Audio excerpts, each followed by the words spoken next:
This channel does not promote any violent, harmful, or illegal activities. All content provided by this channel is meant for an educational purpose only. আরে কম দে কিন্তু খাঁটি দে। MDH Kashmiri লাল লঙ্কার গুঁড়ো। MDH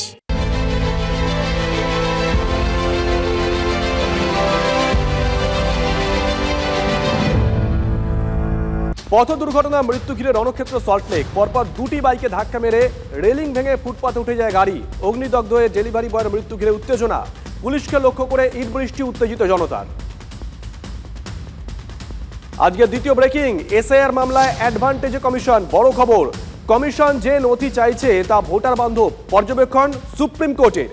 11টার মধ্যে একটি নথি চাওয়ায় আপত্তি কোথায়? শুনানিতে মন্তব্য বিচারপতিদের। অত্যন্ত বড় খবর আজকের।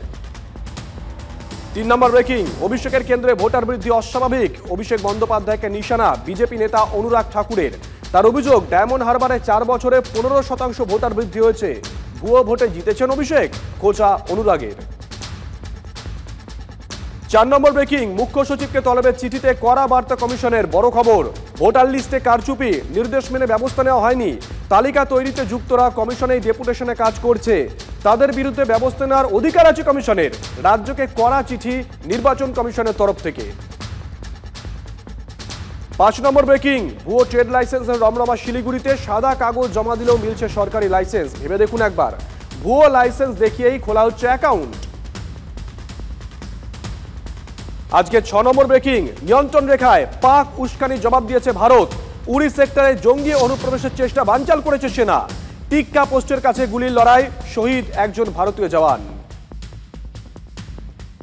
7 নম্বর ব্রেকিং, সেপ্টেম্বরে আমেরিকা সফরে যাচ্ছেন নরেন্দ্র মোদী। ইউএন সাধারণ সভায় যোগ দেওয়ার কথা রয়েছে প্রধানমন্ত্রীর। সেই সময় ডোনাল্ড ট্রাম্পের সঙ্গে দ্বিপাক্ষিক বৈঠকের সম্ভাবনা তাৎপর্যপূর্ণ। আজকের 8 নম্বর ব্রেকিং, মুনিরের পর এবার ফাঁপা হুঁশিয়ারি পাক প্রধানমন্ত্রীর। সিন্ধু জলচুক্তি স্থগিত নিয়ে ভারতকে হুঁশিয়ারি। 1 ফোঁটা জলও ভারতকে নিতে দেব না, মন্তব্য করেছেন শাহবাজ শরীফ। আজকের 9 নম্বর ব্রেকিং, ফের কোনো বড় অ্যাকশনে কি সেনা?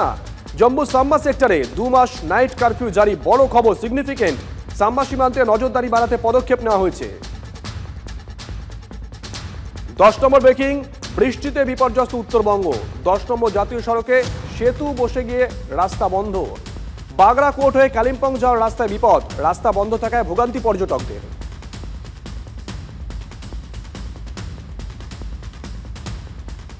বাংলার মুখ্যমন্ত্রী মমতা বন্দ্যোপাধ্যায় সরকার চালান, রাজনীতি করেন, ছবি আঁকেন, কবিতা লেখেন, বাজনা বাজান, গান লেখেন। তার প্রকাশিত বইয়ের সংখ্যা 100-র বেশি। কিন্তু রাজ্যের মানুষের ভালো মন্দের দিকে কড়া নজর। হাঁসখালিতে নাবালিকাকে ধর্ষণ ও খুনের পর তিনি বলেছিলেন, খবর দেখবেন না, সিরিয়াল দেখুন। সিরিয়াল দেখুন, মানুষ এমনিতেই মেন্টাল পলিউশনে আছেন। এই খবরের চ্যানেলগুলো দেখবেন না, বেশি দেখবেন না, শুনবেন না, কান পাতবেন না। আবার দিন কয়েক আগেই দেখা গেল মুখ্যমন্ত্রী এই বাংলা সিরিয়ালগুলো হয় তার উপর বেজায় খাপ্পা। এখন দেখি সিরিয়ালগুলোতে সারাক্ষণ শুধু ওকে বিষ দিচ্ছে, ওকে বিষ দিচ্ছে, আর বাজে বাজে জিনিসগুলো শেখাচ্ছে। আমি কিন্তু আজ নয়, আমি সমস্ত টিভি সিরিয়ালের মালিকদের বলবো, দয়া করে দেখুন, খারাপ কিছু শেখাতে যাবেন না। আসলে মুখ্যমন্ত্রী রাজ্যের মানুষকে নিশ্চয় ভালো রাখতে চান, তাই তার মন্ত্র বি পজিটিভ, থিঙ্ক পজিটিভ। নেতিবাচক কিছু দেখলেই তিনি সত্যি রেগে যান। নেগেটিভ ভাইস যতটা আমাদের মধ্যে আছে, কেন আমরা পজিটিভ ভাইস নিয়ে কথা বলি না? পজিটিভ ভাইস নিয়ে কথা বললে তো স্বাস্থ্যও ভালো থাকে। আমি বলবো সবসময় নেগেটিভ না করে রাজ্যের যেটা গর্ব, গর্বের সাথে গর্বিত হতে হবে। The negative and negative attitude, and here there is no differences between Marxist, ultra Marxist and the so-called, what I will say, the new so-called communal party. গত শনিবার বিকেলে কোচবিহারের পুন্ডিবাড়ির ডোডেয়ারহাটে খুন হয়েছিলেন তৃণমূল নেতা সঞ্জীব রায়। গতকাল নিহতের মা, মানে সঞ্জীবের মা, ডাওয়াগুড়ি পঞ্চায়েতের তৃণমূল প্রধান রেণুকা রায় বলে বসেন, রাজ্য পুলিশ ব্যর্থ, তিনি চান সিবিআই তদন্ত করুক। 3 দিন হয়ে গেল আমার ছেলে ডোডেহাটে দিবালোকে দুষ্কৃতিকারীরা গুলি করে তাকে মৃত্যুর মুখে তুলে দিল, কিন্তু আজ অবধি কোনো আসামিকে, কোনো দুষ্কৃতিকারীকে পুলিশ ধরতে পারলো না। এটা পুলিশের ব্যর্থতা। পুলিশ ইচ্ছা করলে সবই করতে পারে, কিন্তু কেন যে এরা করতেছে না, কি ব্যাপার এটা আমি বুঝতেছি না। এর আগেও তো 3টা ঘটনা ঘটছে, তারপর এখনও অবধি কোনো সাজা হয়নি। আজকে এই যে আমার ছেলেকে নিয়ে 4টে হলো, তারপরেও পুলিশ এখনও সজাগ হলো না। এরপরে আর কি বলবো, বলার মতো ভাষা এখন খুঁজে পাচ্ছি না। সিবিআই তদন্ত, এটা যদি পুলিশের ব্যর্থতা হয়, সিবিআই আমাদের দরকার অবশ্যই হবে। সিবিআই আমাকে করতেই হবে। সিবিআই তদন্ত আমার একান্ত প্রয়োজন। কি বলছিলেন তিনি? সিবিআই তদন্ত করতেই হবে, সিবিআই তদন্ত আমার একান্তই প্রয়োজন। নেগেটিভ কথা, নেগেটিভ কথা, নেগেটিভ কথা। পজিটিভ হতে অবশ্য 24 ঘন্টাও সময় নেননি এই পঞ্চায়েত প্রধান, তৃণমূলের পঞ্চায়েত প্রধান। এসপির কাছে গিয়ে সে কথা জানিয়েও এসেছেন তিনি। আমার একটাই কথা, রাজ্য পুলিশের উপর আমার ভরসা আছে, আমি সিআইডি তদন্ত চাই। প্লিজ সিবিআই বলেছিলেন আজকে সিআইডি বলছেন দলের কি কোনো চাপ রয়েছে? আমি দলের লোক, আমি দলের চাপ কেন আমি ভয় পাবো না, কালকে সিবিআই বলেছিলেন, আজকে সিআইডি বলছেন। আমি আমার মানসিকতা ভাবছি না। আসলে কি জানেন তো, ওই যে পঞ্চায়েত প্রধান বললেন না মানসিকতা ভালো নেই, তাই সিবিআই চেয়ে ফেলেছিলেন, মানে মন ভালো নেই। প্রয়াত প্রাক্তন মুখ্যমন্ত্রী জ্যোতি বসুও বলে ফেলেছিলেন কাকে কাজ করতে বলবো, চেয়ারকে। সেরকম কথা আমাদের বর্তমান মুখ্যমন্ত্রীও কখনো কখনো বলে ফেলেছেন বটে। আমি বলবো আবার হবে, কেন আমায় রাস্তায় যেতে যেতে বলতে হবে whose duty is this, is it my duty? তো আর কতবার করে বলবো? গত 37 দিনে 10 জন তৃণমূল কর্মী খুন হয়েছেন। আবার বলি কথাটা, গত 37 দিনে 10 জন তৃণমূল কর্মী খুন হয়েছেন। গতকাল আমাদের পাড়া আমাদের সমাধান নিয়ে বৈঠকে ক্ষুব্ধ মুখ্যমন্ত্রী প্রশ্ন করেন কেন এত নেতা খুন হচ্ছেন। সেই বৈঠকে জেলা শাসক, পুলিশ সুপার, বিভিন্ন কমিশনারেটের সিপিরা ছিলেন, মানে হুজ হু যারা প্রশাসনের তারা ছিলেন। তাদের সামনেই মুখ্যমন্ত্রী বলেন থানার ভূমিকা ভালো করে দেখতে হবে। আইবি কেন আগে থেকে খবর পাচ্ছে না? দায়িত্ব নিয়ে বসে থাকলাম, কাজ করলাম না, সেটা করলে তো হবে না। দায়িত্ব নিয়ে বসে থাকলাম, কাজ করলাম না, সেটা করলে হবে না। আচ্ছা, মুখ্যমন্ত্রী তো পুলিশ মন্ত্রী, তাঁরই তো দায়িত্ব রাজ্যের মানুষকে নিরাপদে রাখা। আর তিনি তার দলের একের পর এক নেতা খুন হওয়ার পর প্রশ্ন করছেন কেন এত তৃণমূল নেতা খুন হচ্ছেন। আসুন হাঁড়ি থেকে একটা ভাত জাস্ট তুলে নিই। মুখ্যমন্ত্রীর কাছের লোক, অত্যন্ত পরিচিত মালদার তৃণমূল নেতা দুলাল সরকার, একেবারে বছরের গোড়াতেই যিনি খুন হয়ে গিয়েছিলেন, দৌড় করে খুন করা হয়েছিল, দৌড় করিয়ে। তারপর কি বলেছিলেন মুখ্যমন্ত্রী একবার স্মরণ করিয়ে দিই, কারণ পুরোটাই রিলেটেড। আমার একজন পুরো সহকর্মীকে মার্ডার হয়ে গেল এসপির অপদার্থতার জন্য। তার সিকিউরিটিও আগে তুলে নেওয়া হয়েছিল। আমি পার্সোনালি চিনতাম, আগেও সে অনেকবার অ্যাটাক করেছে, সে ইলেক্টেড জনপ্রতিনিধিও ছিল। এটা খুব দুর্ভাগ্য আমাদের। ওখানে বর্ডার আর কালিয়াচক নিয়ে যদি ব্যস্ত থাকেন তাহলে কিন্তু জেলার ডেভেলপমেন্ট হবে না। Please forget that. ওখানে প্রোটেকশন করুন। দুলাল সরকার জেলার মানুষ তাকে বাবলা বলে চিনতেন। বাবলা খুনের পর মালদার এসপির অপদার্থতাকেই দায়ী করেছিলেন পুলিশ মন্ত্রী তথা মুখ্যমন্ত্রী। কিন্তু তারপর সেই এসপিকে কি সরানো হয়েছিল? আর সরিয়েই বা কি লাভ বলুন তো? দুলাল সরকার খুনে গ্রেফতার হয়েছেন তো তৃণমূলেরই নেতা। গতকাল বাঁকুড়ায় খুন হয়েছেন তৃণমূল নেতা সেকেন্দার খান। কে গ্রেফতার হয়েছেন? নাসিম শেখ। আমার স্বামীকে যে গুলি করে মেরেছে আমি তার বিচার চাই। কে মেরেছে? নাসিম শেখ। বিজেপি কোনো দিনেই করে নাই। তুমি গ্রামটা চড়ছে দেখে লাও, তৃণমূল করে। তৃণমূল জড়া ফুল। রাজ্যের এখানে ওখানে সেখানে সব জায়গায় এক ছবি। মরছে তৃণমূল, মারছে তৃণমূলকে তৃণমূলের হাত থেকে বাঁচানোর জন্যই এই সরকারটার বিসর্জন চাই। পুলিশের ওপর তর্জন গর্জন না করে যারা আমাদের প্রশাসনের হর্তাকর্তা বিধাতা, তারা তো নিজের দলের লোকদেরই বলতে পারেন যে অন্য গোষ্ঠীর লোকের ওপর আক্রমণ করার আগে তারা যাতে কানে কানে গিয়ে গোয়েন্দাদের একটু জানিয়ে আসেন, তাহলে পুলিশেরও বুঝতে সুবিধে হয়। গত এক মাস ধরে বিভিন্ন জেলায় তৃণমূলকে মারছে, এটা তো আমরা বলছি। কে কত বেশি খাবেন, কে কত বেশি তোলা নেবেন, কে কত বেশি বেআইনি সম্পদের অধিকারী হবেন, ভাগ একটাই, সেটা হচ্ছে পয়সার ভাগ। পয়সার ভাগ নিয়ে যত সময় আসবে তত এই গুণগুলি আরো বাড়বে। ফলে যে মরছে সে তৃণমূল, যে মারছে সেও তৃণমূল। তো রোজ হচ্ছে, রোজ। দেখুন, সারা বাংলায় তৃণমূল বেশি, কিন্তু তার মানে কারুর সঙ্গে কারুর কিছু হলেই সেটা তৃণমূল বনাম তৃণমূল, এটা ধরার কোনো কারণ নেই। দলের কোন্দলে নেতা খুন হলে মুখ্যমন্ত্রী পুলিশকে কাঠগড়ায় তুলছেন। বিরোধীরা বলে পুলিশ আর তৃণমূল মিলেমিশে একাকার হয়ে গেছে। গতকাল কিছু পুলিশ কর্মীর পরিবারকে যেভাবে মাঠে নামানো হলো, তারপর আরও বেশি করে এই কথা বলছে বিরোধীরা। প্রশ্নের মুখে পড়ে পুলিশ কর্মীদের পরিবারের লোকজন, যেভাবে তারা পাত্তারি গুটিয়েছেন কালকে, তারপর কি পুলিশের সম্মান বলে কিছু থাকছে? বারবার বলছি বিরোধী দলনেতার কথা, প্রত্যেক সময় আমাদের পুলিশ প্রশাসনকে উনি অপমান করে চলছেন। না, চুপ নেই, আপনি বললে হবে না।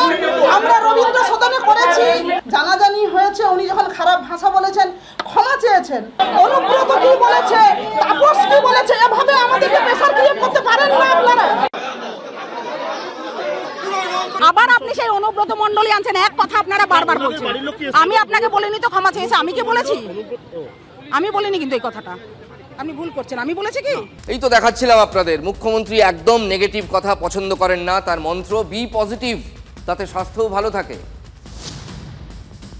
নেগেটিভ ভাইস যতটা আমাদের মধ্যে আছে, কেন আমরা পজিটিভ ভাইস নিয়ে কথা বলি না? পজিটিভ ভাইস নিয়ে কথা বললে তো স্বাস্থ্যও ভালো থাকে। The negative and narrative attitude, and here there is no differences between Marxist, ultra Marxist and the so-called communal party. আমরাও তো চেষ্টা করি পজিটিভ হওয়ার, পজিটিভ খবর দেখানোর, ইতিবাচক খবর দেখানোর, কিন্তু সেই পজিটিভিটির মধ্যে যদি নেগেটিভিটিটাকে মেরে দেওয়া না যায় তাহলে তো পজিটিভিটি জন্মাবে না। এই দেখুন না, আর একটা নেগেটিভ খবর আপনাদের দেখাবো, যেটা আমরা দেখানোর পর যদি পজিটিভ হয় নিশ্চয়ই এলাকাবাসী উপকৃত হবেন। সেটা মালদার ভূতনির চরে বাঁধ ভেঙে গিয়েছে, ভেঙে যেতেই পারে রবীন্দ্রনাথের গান, বাঁধ ভেঙে দাও, বাঁধ ভেঙে দাও, বাঁধ ভেঙে দাও। ফুলহারের প্রবল জলের তোরে ভূতনির দক্ষিণ চণ্ডীপুরে বাঁধ ভেঙে গিয়েছে, যে ছবি আপনাদের আমরা দেখাচ্ছি। যেতেই পারে, বাঁধ ভেঙে বিপন্ন লাখ দেড়েক মানুষ, হতেই পারে। মনে নেই উত্তর দমদমে ঘরের ভিতর জমে থাকা জলে 6 মাসের একটা বাচ্চা শিশুকন্যাই কয়েকদিন আগে মারা গেল। সেখানকার কাউন্সিলর কি বলেছিলেন? উপরওয়ালা। প্রকৃতিকে ঠেকানোর মতো ক্ষমতা এই নালা হাজার ভালো থাকলেও সমস্যা মিটবে না। এত পরিমাণ বৃষ্টি, কারণ সবাইকে ঠেকানো যাবে, ড্রেন নালা এগুলো সব তৈরি করা যাবে, তৈরি আছে, কিন্তু তারপরেও যদি প্রকৃতিকে এইভাবে বৃষ্টি হয় সেটা ঠেকাবে কি করে? সত্যি কি একে পজিটিভ অ্যাপ্রোচ বলে? হ্যাঁ, আপনারাই বলুন, এটা পজিটিভ অ্যাপ্রোচ? নেগেটিভ বললে আবার অনেকে রেগে যাবেন, তাই বলছি তেমন গুরুতর কিছু ব্যাপার হয়নি, শুধু দেখিয়ে যাচ্ছি। আপনারা বিবেচনা করুন গুরুতর কি গুরুতর নয়, নেগেটিভ না পজিটিভ। মাত্র 5 মাস আগে সেচ দফতর ভূতনির দক্ষিণ চণ্ডীপুরের কাটা বাঁধের জায়গায় 1,35 লক্ষ টাকা খরচ করে নতুন একটা বাঁধ বানিয়েছিল, সেই বাঁধ ভেঙে গেল।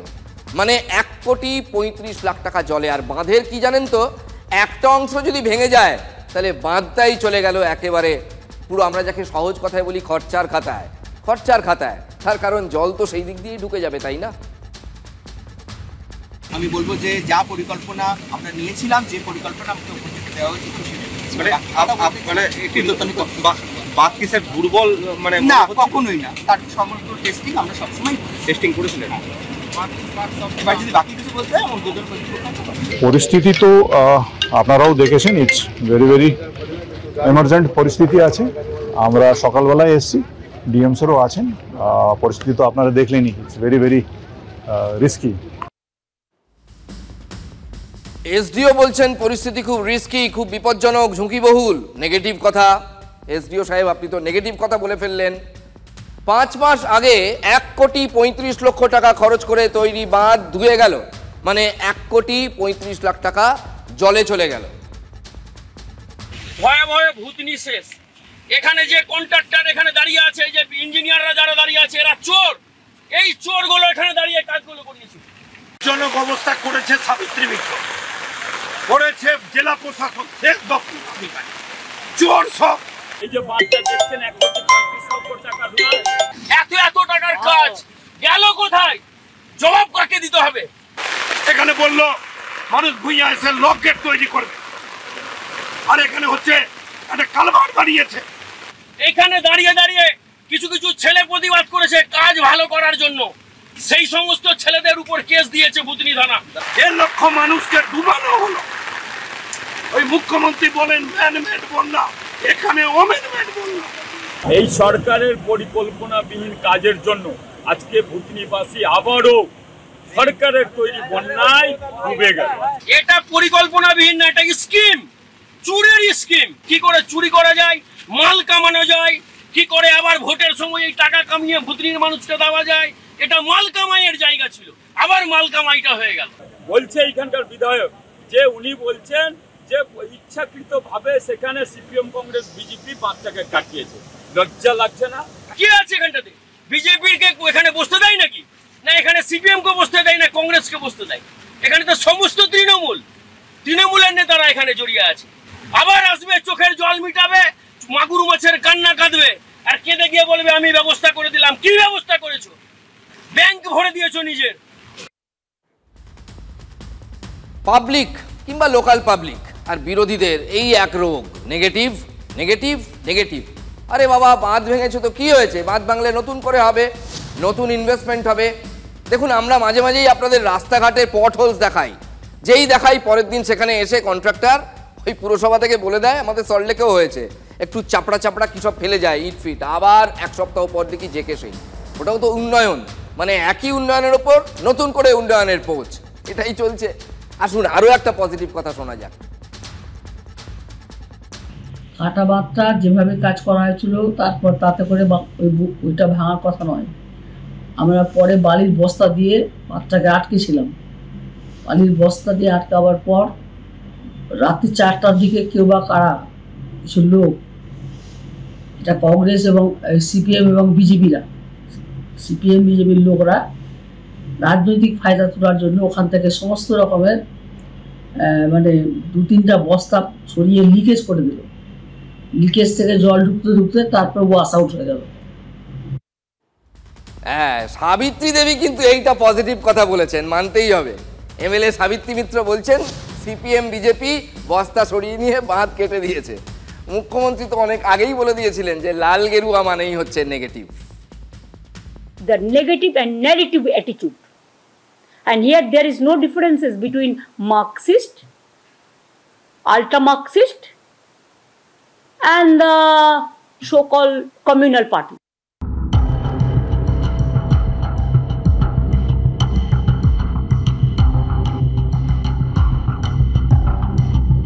যদি পাকা ঘর একটা থাকতো আমার, তো এত বড় একটা এর দুজনকে হারাতে লাগতো না আমার।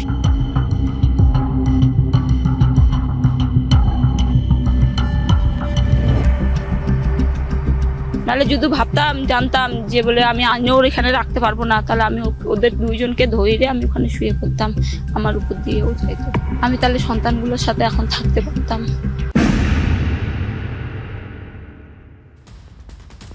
আবার দুটো চোখে জল চলে আসছে এই ধরনের খবর যখন দেখাই। যাই প্রফেশনালিজম থাক না কেন, আবার সেই চোখের কোণ চিকচিক করে, আপনাদেরও করবে। সন্তানের মৃত্যু যন্ত্রণার থেকে বড় বেদনা, পুত্র শোক আর কিচ্ছু নেই। নিয়তির পরিহাস নাকি রাজনীতির পরিহাস বলুন তো? বিচারের ভার আপনাদের ওপর ছেড়ে দিলাম। এক বাবার কথা শোনাবো। কয়েক ঘন্টা আগে 2 ফুটফুটে সন্তানকে যে বাবা হারিয়েছেন, তিনি বলছেন রাজনীতি বুঝি না, আবাসের ঘরের আবেদন করা আছে, ঘর পাইনি, সামান্য কুয়ো চাইলেও আজকাল ঘুষ দিতে হয়, আবাসের ঘর চাইতেও দিতে হয়েছে টাকা। ঘর থাকলে আজ অন্তত 2 সন্তানের প্রাণ যেত না। এক বর্ণও বাড়িয়ে বলছি না। একটা বাথরুম নিতে গেলেও নাই করে হলো 1000 টাকা 1200 টাকা দিয়ে ঘুষ দিয়ে তারপর নিতে হয়। সে যেখানকারই যান, এটা কুয়ো নিতে যাবেন তাও একটা ঘুষ দিয়ে নিতে হবে। আজকাল এই সব সরকারি প্রকল্প কোথায় পাচ্ছি? কিচ্ছু পাচ্ছি না। তো এই ঘর সেই কোন বছরে একটা আবেদন করে রেখেছে, সেই ঘর আজ পর্যন্ত এখনো আসেনি। যদি পাকা ঘর একটা থাকতো আমার, তো এত বড় একটা আর কি এর দুজনকে হারাতে লাগতো না আমার। এই আক্ষেপ বাকি জীবন বয়ে বেড়াতে হবে সঞ্জিত মহন্তকে এবং তার স্ত্রী রিঙ্কিকে। হতভাগ্য তারা অনেকেই বলবেন, কিন্তু আজ এই পরিস্থিতি কেন তৈরি হলো? সঞ্জিতের কথা শুনিয়েছি, আবাসের ঘর চাইতে টাকা দিতে হয়েছে, মুখের খাতিরে যা জুটবে তাও তারা জেনেই গেছেন যে এখানে তাদের আর জুটবে না। রাজগঞ্জের পাগালুপাড়ার বাসিন্দা এই দম্পতি এটা অন্তত বুঝে গেছেন, পরিস্থিতি তাদের শিখিয়ে দিয়েছে, অভিজ্ঞতা। কেন টাকা দিয়েও সরকারি ঘর জুটল না, এর জবাবটা কে দেবে? রাজনীতির কথা শুনবো, তার আগে চলুন দেখাই একফালি সরকারি খাস জমিতে টিনের ঘর বানিয়ে কিভাবে বসবাস করছে এই পরিবার। এটাই সেই ঘর যে ঘরে গতকাল রাতে ঘুমোচ্ছিল সঞ্জিত, তার স্ত্রী এবং 2 সন্তান। বড় মেয়ে গতকাল বাড়িতে ছিল না, তাই নিশ্চিত মৃত্যুর হাত থেকে সে রক্ষা পেয়েছে। এই পাশের বাড়ির যে বড় গার্ডওয়াল, সেই গার্ডওয়াল কিন্তু টিনের ঘরের এই টিন দুমড়ে মুচড়ে এসে পড়ে এবং এই জায়গাটা যেখানটা এখন ধ্বংসস্তূপের ছবি, সেটা বাস্তবে সঞ্জিতের শোয়ার বিছানা ছিল। এই যে তার তোষক, মাদুর ইত্যাদি পাতা, ঠিক এই জায়গাটায় কিন্তু 2 সন্তানকে নিয়ে রিঙ্কি ঘুমাচ্ছিল। কিছু বুঝে ওঠার আগে আচমকা হুড়মুড়িয়ে ওই প্রাচীর ভেঙে পড়ে। যদি জানতাম পড়বে, আমি 2টা মেয়েকে আমি টাইনে ধেধেরায় ছেঁচড়ায় আমি আগে মাটি টাইনে ফেলায় রাখতাম এদিকে ওখান থেকে। নাহলে যদি ভাবতাম, জানতাম যে বলে আমি আনিও এখানে রাখতে পারবো না, তাহলে আমি ওদের 2 জনকে ধরে আমি ওখানে শুয়ে পড়তাম, আমার উপর দিয়েও যাইতো। আমি সন্তানগুলোর সাথে আমি তাহলে সন্তানগুলোর সাথে এখন থাকতে পারতাম। একজন মার কি বা বলতে পারেন? 3 বছরের ছোট মেয়ে আর বছর দেড়েকের ছোট ছেলে, তাদের ঘুমন্ত শরীরে হুড়মুড়িয়ে ভেঙে পড়েছে পড়শির ঘরের পাঁচিল। বড় মেয়ে বাড়িতে ছিল না বলে এই যাত্রায় বেঁচে গেছে, তার প্রাণ বেঁচে গেছে। কোথায় নেতারা, কোথায় সরকারি ঘর, কোথায় প্রতিনিধি দল? দিনরাত বলছেন বাঙালি বাঙালি বাঙালি, এরা কোন ভাষায় কথা বলছে? এরা বাঙালি নয়, এই বাঙালির প্রয়োজন নেই। কোথায় বাংলার আবাস? রাজনীতির বঞ্চনার চাপানুতরে আর কত পরিবার স্বজন হারাবে? লজ্জা করা উচিত যে নেতারা সঞ্জিতের মতো মুটে মজুরের থেকেও হাত পেতে টাকা নিয়েছে, মানে ঘুষ, মানে কাটমানি, যেটা এতদিনে বন্ধ হয়ে যাওয়া উচিত ছিল। লজ্জা কবে হবে আপনাদের? দোকান কাটা না হলে রাজনীতি করা সত্যিই যায় না এখন। বাংলা আবাস যোজনার টাকা আমাদের ন্যায্য পাওনা, ন্যায্য অধিকার, সেই ন্যায্য অধিকারকে আজকে বঞ্চিত করে রেখেছে আমাদের ভারতবর্ষের প্রধানমন্ত্রী নরেন্দ্র মোদী। আজকের মধ্যেই যেহেতু তার ঘর নেই, কোথায় থাকবে? কোথায় থাকবে? কেন্দ্রের সরকারের যে বরাদ্দকৃত টাকা প্রধানমন্ত্রী আবাস যোজনায়, সেই টাকা বন্ধ হয়েছে একেবারে পরিষ্কার ভাষায় দুর্নীতির কারণে, সাংবিধানিক ভাবে। তো ওনারা তো বাংলার আবাস যোজনা করেছেন, তাই এই পরিবারটি বাংলার আবাস যোজনা পেল না কেন, সেই প্রশ্ন মানুষ করছে। আমরা 3 জনে মিলে লোকালি, তারপরে বিডিও অফিস থেকে বা জেলার থেকে কি দিবে না দিবে সেটা আলাদা ব্যাপার। আমি বিধায়ক হিসেবে, প্রধান হিসেবে, উপপ্রধান হিসেবে আজকেই ঘরের ব্যবস্থা আমরা করে দিব। তার আমি থাকি সাধারণ মানুষের মতো, আমি ভোট আসে ভোট দিই, বাস খাই, কাজ করি, ঝামেলা শেষ। আমারও তো রাজ্যে এখন বাংলা বাঙালি নিয়ে চড়াসুর। সত্যি কথা বলতে মাঝে মাঝে না কান পাতলে আমাদেরও বিরক্তি যাচ্ছে। দেখাতে হয় খবর, কিছু করার নেই। রোজই নিয়ম করে আমরা ওরা চলছে, কে বড় বাঙালি। এই বাঙালি অস্মিতার কথা যখন উঠলো, তখন বাংলা সিনেমার কথায় আজ আসতেই হচ্ছে, কারণ বড় খবর আছে। বাংলা ছবির স্বার্থে বদলে গেল এই রাজ্যের প্রাইম টাইমই। আর পশ্চিমবাংলার সমস্ত হলে এই প্রাইম টাইমে অন্তত একটি বাংলা সিনেমা রাখতেই হবে। বছরভর এই নির্দেশ মেনে চলতে হবে হল মালিকদের, তা সে সিঙ্গল স্ক্রিন হোক কিংবা মাল্টিপ্লেক্স। জানিয়ে দিয়েছে নবান্ন, এটা সরকারি সিদ্ধান্ত। আমার মনে হয় ডিসিশনটা একটু লেট নেওয়া হলো, কিন্তু এটা যদি আরেকটু আগেও নেওয়া হতো তাহলে আরো অন্যান্য সিনেমাগুলো যেগুলো এতদিন ধরে সাফার করেছে সেগুলো হয়তো আরো একটু বেশি মোটিভেশন পেত। কিন্তু বেটার লেট দ্যান নেভার। তো আজকে এই সিদ্ধান্ত হয়েছে, আমি খুশি। এবার আমরা দেখবো যে এগুলো ইমপ্লিমেন্টেড হলে খুব খুশি হব এবং পরবর্তী দিক থেকে এগুলো ইমপ্লিমেন্ট হতে চলেছে। এমনিতেই আমাদের অনেক রকম কনস্ট্রেন্ট আছে বাংলা সিনেমা, তো আজকে যদি এটা ডোরটা ওপেন হয়ে যায়, this is a very good news. একটা বিশাল ধাপে এগিয়ে নিয়ে গেল এবং সেই প্রেশারটা আমাদের কাঁধেও আরো বেশি করে এলো, আরো ভালো করে ছবি করতে হবে। সব থেকে বড় কথা কর্মসংস্থানটা কতটা বাড়লো। এখন সরকার যে সিদ্ধান্তটা নিয়েছে, এখানে সরকার যা করার ইচ্ছে বেশি করার কিছু নেই। আমাদের রেসপন্সিবিলিটি বেড়ে গেছে কি আমরা আরো কত ভালো ছবি, বড় ছবি, নতুন ছবি বানাতে পারবো। আমরাও 100 কোটি 200 কোটি চিন্তা ভাবনা করতে শুরু করতে পারবো। তো এই জন্য আমরা প্রডিউসার তরফ থেকে মুখ্যমন্ত্রীকে ধন্যবাদ জানাই এই পদক্ষেপের জন্য। বলিউডের বিগ বাজেট ছবির দাপটে প্রাইম টাইম শো দেওয়া হয় না কোনো বাংলা সিনেমাকে। এইটা দীর্ঘদিনের অভিযোগ। এই অভিযোগ অন্তত এবার মিটতে চলেছে। অর্থাৎ প্রাইম টাইমটা কি? দুপুর 3টে থেকে রাত 9টা একটি করে বাংলা সিনেমার শো মাস্ট হলগুলোতে দেখাতেই হবে। এটা ইমিডিয়েট এফেক্ট করা হয়েছে, কিন্তু যেহেতু এই সপ্তাহটা হয়ে গেল, নেক্সট উইক থেকে এটা ইমপ্লিমেন্ট হবে। কেউ যদি এটা না মানে তাহলে সরকারের মতো ব্যবস্থা নেবে। এই সিদ্ধান্তের মধ্যে দিয়ে বাংলা আবার এগিয়ে যাবে নতুন করে। বাংলার নবজাগরণের একটা অত্যন্ত বলিষ্ঠ সিদ্ধান্ত আজকে মাননীয় মুখ্যমন্ত্রী মমতা বন্দ্যোপাধ্যায় নিলেন। এর বাইরেও কিন্তু হল মালিকরা চাইলে আরও শো, মানে বাংলা সিনেমার শো দিতেই পারে। যত বেশি শো তত ভালো। এটা ন্যূনতম কথা বলা হচ্ছে। সরকার যেটা বললো ন্যূনতম একটা দিতেই হবে।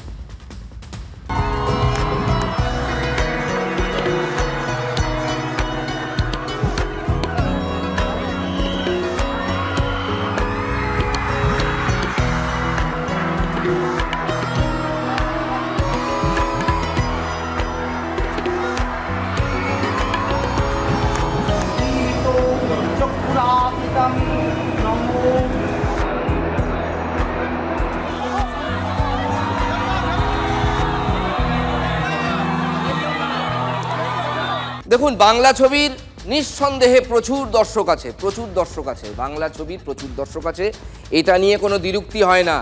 কিন্তু এই সিদ্ধান্তটা যখন নেওয়া হলো, টাইমিংটা খুব ইম্পর্টেন্ট। কারণ এখন বাংলা বাজারে বাংলা আর অবাংলা এই তো চলছে।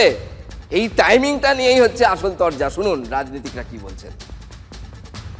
এটা অত্যন্ত গুরুত্বপূর্ণ সিদ্ধান্ত। বাংলা সিনেমার প্রচার এবং প্রসারের স্বার্থে মাননীয় মুখ্যমন্ত্রী মমতা বন্দ্যোপাধ্যায় সব মহলের মতামত নেওয়ার পর সিনেমা হলের প্রাইম টাইম এই বিষয়টা একটা নতুন সিদ্ধান্ত হয়েছে। আগে ছিল দুপুর 12টা থেকে রাত 9টা প্রাইম টাইম, এখন হলো বিকেল 3টে থেকে রাত 9টা প্রাইম টাইম। এবং প্রত্যেকটি স্ক্রিনকে বাংলার এই প্রাইম টাইমে অর্থাৎ বিকেল 3টে থেকে রাত 9টার মধ্যে অন্তত একটা শো বাংলা সিনেমাকে দিতে হবে। এসব নির্বাচনী চমক, কারণ বাংলা সিনেমা ধুঁকতে ধুঁকতে এমন একটা জায়গায় এসছে বন্ধ হওয়ার মুখে। ইলেকশনের আগে এই জাতীয় ঘোষণার মাধ্যমে মানুষকে চমক দিয়ে বঙ্গপ্রেম দেখাচ্ছে। বাংলা শিল্পকে যদি বাঁচাতে হয়, অরূপ বিশ্বাস স্বরূপ বিশ্বাসের হাত থেকে বাংলা সিনেমাকে বাঁচালেই বাংলা সিনেমা দাঁড়িয়ে যাবে।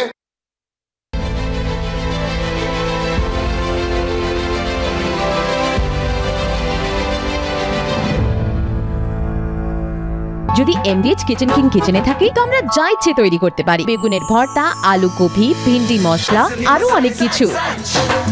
MDH